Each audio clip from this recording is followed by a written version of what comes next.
Here's how to cook a 19-pound Meyer lemon pepper turkey that's juicy, tender, and flavorful. First, you want to grab some Meyer lemons because these are sweeter than common lemons. Then cut off the yellow zest in strips. Bake at a very low heat until dry and crumbly, but not browned. Crush until it's almost a powder, then combine with the rest of your seasoning ingredients. To make the softened butter mixture, just combine softened butter with some of your lemon pepper seasoning. Here I have a 19-pound fresh turkey. I recommend cutting it open from the top first, then lifting your bird up. This way you leave the raw poultry juices behind. Discard those juices in the plastic, then remove the plastic trussing blue thingy if yours has one, then pat your bird extremely dry using some high quality paper towels. Add half of your softened butter mixture underneath your turkey skin, then massage the rest onto the outside of your bird. Work fast with the softened butter because it'll stick to your cold aluminum pan, then transfer that into a porcelain pan, then season very generously with your Meyer lemon pepper seasoning. This injection is a mix of butter, lemon juice, and lemon pepper. Inject the breast, legs, thighs, even a little bit in the wings. Stuff your turkey with aromatics, then cover your turkey with the rest of the butter. Cover the whole pan, then bake in a preheated 325-degree oven for 3 hours. Then after 3 hours, remove your lid, then bake for another 1 hour and 30 minutes. To finish, raise your heat to 390 degrees while closely monitoring your bird until it's fully cooked to your liking. You can make french fries at home so much better than any fast food spot and 90% of most restaurants, and it's so easy. All I did was took 5 to 6 large russet potatoes, I skinned them until 0 blemishes remained. Then I went ahead and I gave them a good rinse. I grabbed my mandolin and I set it to its whitest setting. The mandolin is going to make perfect fries, which is going to lead to perfect even cooking. Then all those perfectly cut fries go straight into icy ice water and make sure they're totally submerged. Then let that bowl sit at room temperature until all that ice has melted. And once it has, go ahead and dry them really well. Then they go into some preheated 325-degree Fahrenheit peanut oil or any high smoke point oil you have. You really want to move them around at first so they cook evenly and they don't stick. Let them cook for 8 minutes and then they're going to look exactly like this. Cooked but not crispy at all. They're also going to be very fragile at this stage and really hard to handle, so be gentle. Then I go ahead and I dry them off extremely well. I spread them into a single layer the best I can. Then just go ahead and cook all of the rest of them. This is only the first fry. The second fry is what makes them super crispy. So go ahead and raise your heat to 375 degrees Fahrenheit and carefully lower in those fries. Really agitate them to make sure they cook evenly. I like to use a metal spatula, but either way, this is only going to take about 3 minutes max. After they're cooked, go ahead and shake off any excess grease, dump them onto a wire rack, then immediately hit them with a hefty amount of fine sea salt or look, your favorite seasoning straight out of the oil. This recipe is super easy. Try it at home. Let me know what you think. Follow for more food stuff. And hey, did you know? This is how I make killer New York style pizza right at home. Before we get started, click that notification bell so you can stay updated. We're going to start with the best lager style beer in the game, a little bit of Perrier water, some agave or light honey, light colored honey.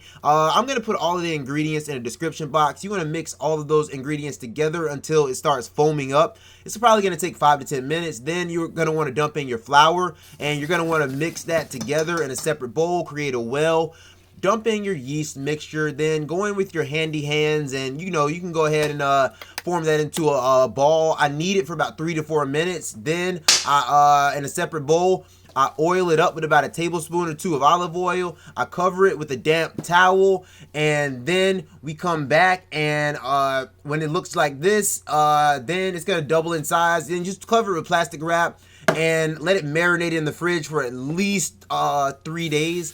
Then after 3 days, lightly floured work surface, go ahead and knead that until you can stretch it thin, really thin, but you can still see light through it like this. And when it looks just like this, then you're all good to go. We can get it thin, but you can still see light through it. And then we're just going to split it into 4 separate parts. I use a bench scraper to separate it right on the counter. Then we're going to grab 4 separate containers. We're going to oil them up with about a tablespoon of oil each, making sure to oil up the sides. Then if you just kind of swish it around, it'll form into a circle on itself. Store those in the refrigerator until you're ready to use them. Our sauce is super easy. I'm going to add all of the ingredients in the description box. You just want to mix that up. I don't cook mine because it makes it taste more like a lasagna than a pizza. Even Adam Ragusa noted this. Then you're going to dump it straight out onto some flour, cover both sides in flour.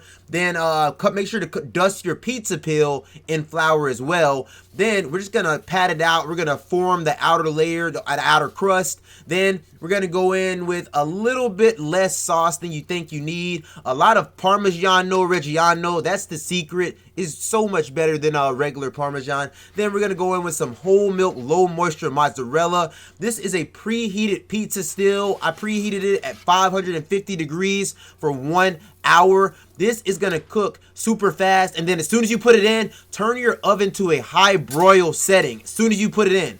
Then this is going to take about 3 minutes and it's going to come out looking bubbly and cheesy and like what dreams are made out of. Go ahead and split it into 4 parts. I like to keep them big and thick. And then, look at that bin. Just look at that bin. In this video, I'm going to show you how to make the best apple butter ever. You want to start with 2.5 pounds of Granny Smith apples. That's about 8 regular size apples. Then you want to go ahead and chop them up until relatively the same size. Then dump your apples into a large pot. I like to use my Dutch oven for this because it's heavy and it holds on to a lot of heat. Then adjust your heat to medium and go in with 1/2 cup light brown sugar, 1/2 cup white granulated sugar, 1 tablespoon ground cinnamon, 3/4 of a teaspoon vanilla extract, 1/8 of a teaspoon ground clove, and 1/4 teaspoon coarse kosher salt. Once you can see it's beginning to cook, add on your lid, then let that simmer for 20 minutes. 20 minutes later, you can see the apples have released a ton of moisture. I like to go ahead and blend while hot using an immersion blender because I'm impatient, but you could definitely let this cool. Either way, once it's been blended to your desired chunkiness, add back on that lid and let it cook over medium heat for 40 minutes, stirring occasionally. That 40 minutes really thickens it up, as you can see. So when it looks something like this,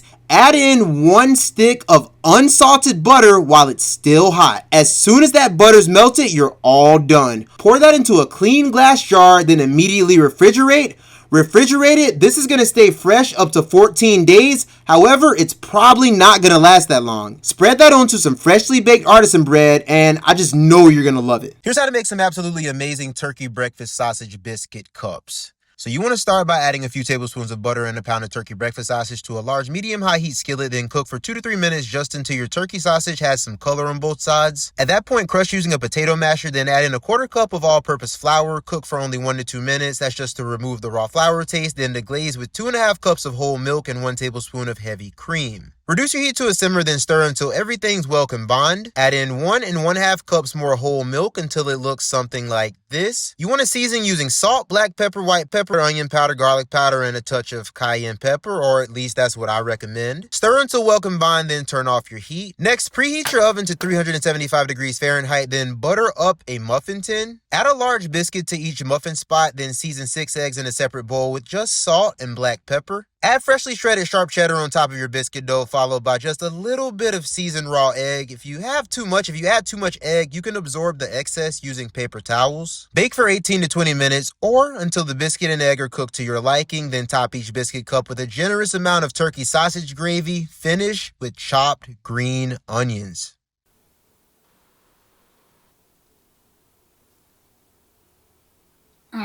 Let's make Popeye's new strawberry biscuit at home, except way better. Better fast food, episode 13. Here's a $20 tip for all of y'all in the back of the kitchen. Thank you for your service. To start out, we have 1/2 cup fresh strawberries, and I found that you really need a really fine dice on them. As you can see, these are cut pretty darn small. Into a bowl, then we're gonna go right in with 2 tablespoons granulated cane sugar. I'm gonna go ahead and mix that for 30 seconds. Then just let that marinate for like 3 minutes. Now the secret to good biscuits is good quality butter that's super cold. This stick of butter has been chilling in my freezer for like 30 minutes to an hour. We're gonna go ahead and grate that on a box grater until just a little nub of butter remains so we don't scrape our fingies. Then go ahead and put it in a bowl, cover that bowl up, and just slap it in your freezer. Meanwhile, just that quick, the strawberries have created this delicious juicy glaze, and that's exactly what we want. So at this point, go ahead and get them as dry as possible. That's the name of the game. I go through a strainer first, then I squeeze them really hard using a high quality paper towel. Reason I say high quality is because you kind of got to scrape them off, as you can see, and a low quality paper towel just would not stand up to the job. Now in a large bowl, add these ingredients, give them a thorough combining, then go in with the cold butter. Now you could use a fork or even a pastry blender, but me, I like to get in there with my hands until everything just feels evenly distributed. This should take you no longer than 1 minute. Once everything's evenly distributed, at that point I make a well in the center, then I measure out 3/4 of a cup ice cold whole buttermilk. Then I mix everything until that perfect moment when everything has just combined. It's gonna look just like this. Then you want to generously flour your work surface with all-purpose flour, dump out your dough, then pat it out into a rectangle, add half of your strawberries right in the middle. Then go ahead and fold into thirds, pat out into a rectangle, then I add the last half of my strawberries, then I repeat that process one more time for a total of 3 times. Then I cut them out using a biscuit cutter. You can use a glass or something else, but it's not going to be the same. They're just not going to be as tall and fluffy. I make a thumb-size indentation right in the middle of each one, then I add a 1/4 tablespoon unsalted butter right on top of each one. Then they go right into a preheated 425-degree Fahrenheit oven for 15 minutes. Anyways, meanwhile, in a medium bowl, add 1.5 cups of powdered sugar followed by 2 tablespoons of fresh lemon juice. Go ahead and stir that until a thick glaze consistency has been achieved. It's going to look too thick, but you just got to trust the process. Trust me. 15 minutes later, biscuits come out looking absolutely incredible. You got to add the glaze straight out of the oven. It's going to melt and drip over the sides. Check out this recipe and let me know what you think, and follow for more food stuff. Here's how to make the best Southern style fried cabbage using beef bacon. Beef bacon is like pork bacon, except it tastes better in my opinion. So you want to start with a clean medium-sized green cabbage head. Go ahead and cut off the stalk at the bottom, then slice the entire thing clean in half using a very sharp knife. Next, remove the rest of the stalk by cutting around it very carefully with a smaller knife preferably. Do that for both sides. I prefer chopping it like this. Very simple. Just chop one way, then chop the other way. Repeat with the other side, and then you're ready to cook. Just like that. Cut a yellow onion basically the same way you chop the cabbage, except a little smaller, then mince up 3 to 4 fresh garlic cloves. Now drop an entire pack of beef bacon into a cold pot. Raise your heat to medium. Cook until your bacon is just starting to turn crispy, then remove your bacon, but leave all of that delicious beef oil/fat. Saute your onion and garlic in that beef fat, then add in your cabbage and 1/4 cup of chicken stock. Add on a lid, reduce your heat by just a little bit, then simmer only until your cabbage is tender to your liking. Taste it and make sure it tastes good to you. Once it's tender, add in your favorite seasonings. I recommend salt, black pepper, and red pepper flakes. Add in your crisp beef bacon last so it stays a little crispy, then stir until everything's well combined.